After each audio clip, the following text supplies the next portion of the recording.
Retire ہو رہے ہیں، لیکن ان کی جگہ نئے لوگ بھرتی ہی نہیں ہو رہے، جس سے سیلریز فلیٹ ہوتی جا رہی ہیں اور پینشنز بڑھتی جا رہی ہیں۔ اسی پالیسی کا دوسرا پہلو کنٹریکچوئل امپلائمنٹ کا پھیلاؤ ہے۔ آج کشمیر کے ہاسپٹلز اور کالجز میں کام کرنے والوں کا بڑا حصہ کنٹریکچوئل سٹاف پر مشتمل ہے۔ ہیلتھ سیکٹر میں 11,496 ڈاکٹرز اور پیرامیڈکس کام کر رہے ہیں، لیکن ان میں سے صرف 6,337 ریگولر امپلائیز ہیں، جبکہ 5,159 لوگ شارٹ ٹرم کانٹریکٹس پر رکھے گئے ہیں، زیادہ تر نیشنل ہیلتھ مشن جیسے سینٹرلی اسپانسرڈ اسکیمز کے تحت۔ ان لوگوں کے پاس نہ پیڈ لیو ہوتی ہے، نہ پینشن اور نہ پروویڈنٹ فنڈ۔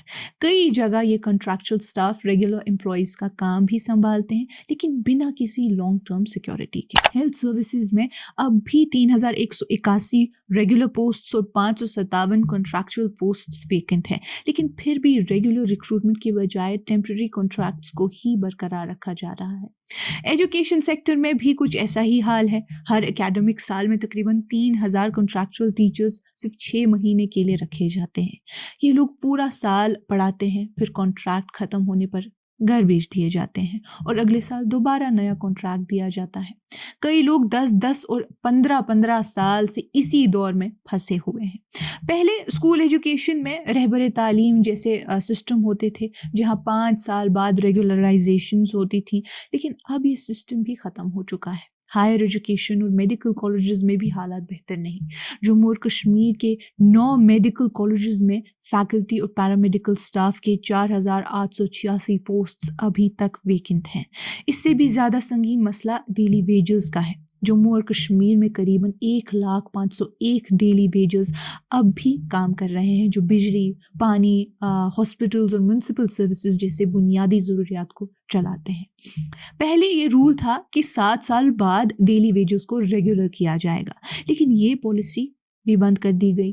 سارے گھر اس امید پر چلے کہ ایک دن نوکری پکی ہوگی، لیکن اب یہ امید ایک سوشل کرائسس میں بدل چکی ہے۔ اسی دوران ایجوکیٹڈ ان ایمپلائمنٹ خطرناک حد تک بڑھ چکی ہے۔ آفیشیل ڈیٹا کے مطابق جموں اور کشمیر میں 3,61,146 ایجوکیٹڈ ان ایمپلائڈ لوگ ہیں، جن میں سے 2,33,845 مرد اور 1,27,301 خواتین شامل ہیں۔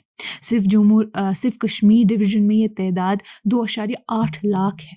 نیشنل کیریئر سروسز پورٹل پر اپریل 2025 تک 7,91,881 جاب سیکرز رجسٹرڈ تھے، جن میں سے قریباً 2 لاکھ ایکٹیو جاب سیکرز ہیں۔ ان میں سے 555 میڈیکل گریجویٹس، 252 ڈینٹل گریجویٹس اور 9,416 انجینئرنگ پوسٹ گریجویٹس بھی شامل ہیں، جبکہ پاور سیکٹر میں 815 اور R&B ڈپارٹمنٹ میں 1,586 انجینئر پوسٹ سالوں سے خالی پڑی ہوئی ہیں۔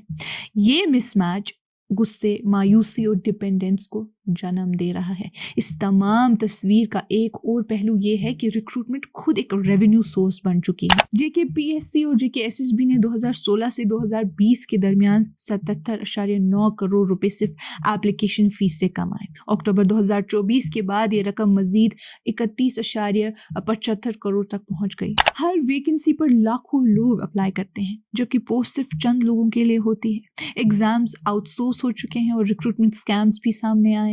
اس کے ساتھ ہی ریزرویشن پالیسیز نے اوپن میرٹ کے لیے جگہ اور کم کر دی ہے۔ آج 40% سے بھی کم سرکاری جابز اوپن کیٹیگری کے لیے بچی ہیں، باقی سب مختلف کیٹیگریز کے لیے ریزروڈ ہیں۔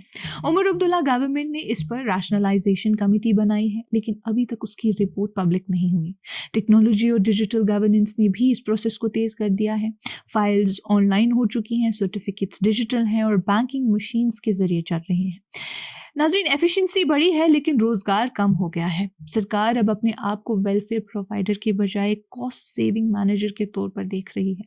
آج جموں اور کشمیر ایک ایسے دور میں داخل ہو چکا ہے جہاں سرکاری نوکری جو کبھی زندگی بھر کا سہارا ہوتی تھی، اب شارٹ ٹرم، انسیکیور اور ڈسپوزیبل بن چکی ہے۔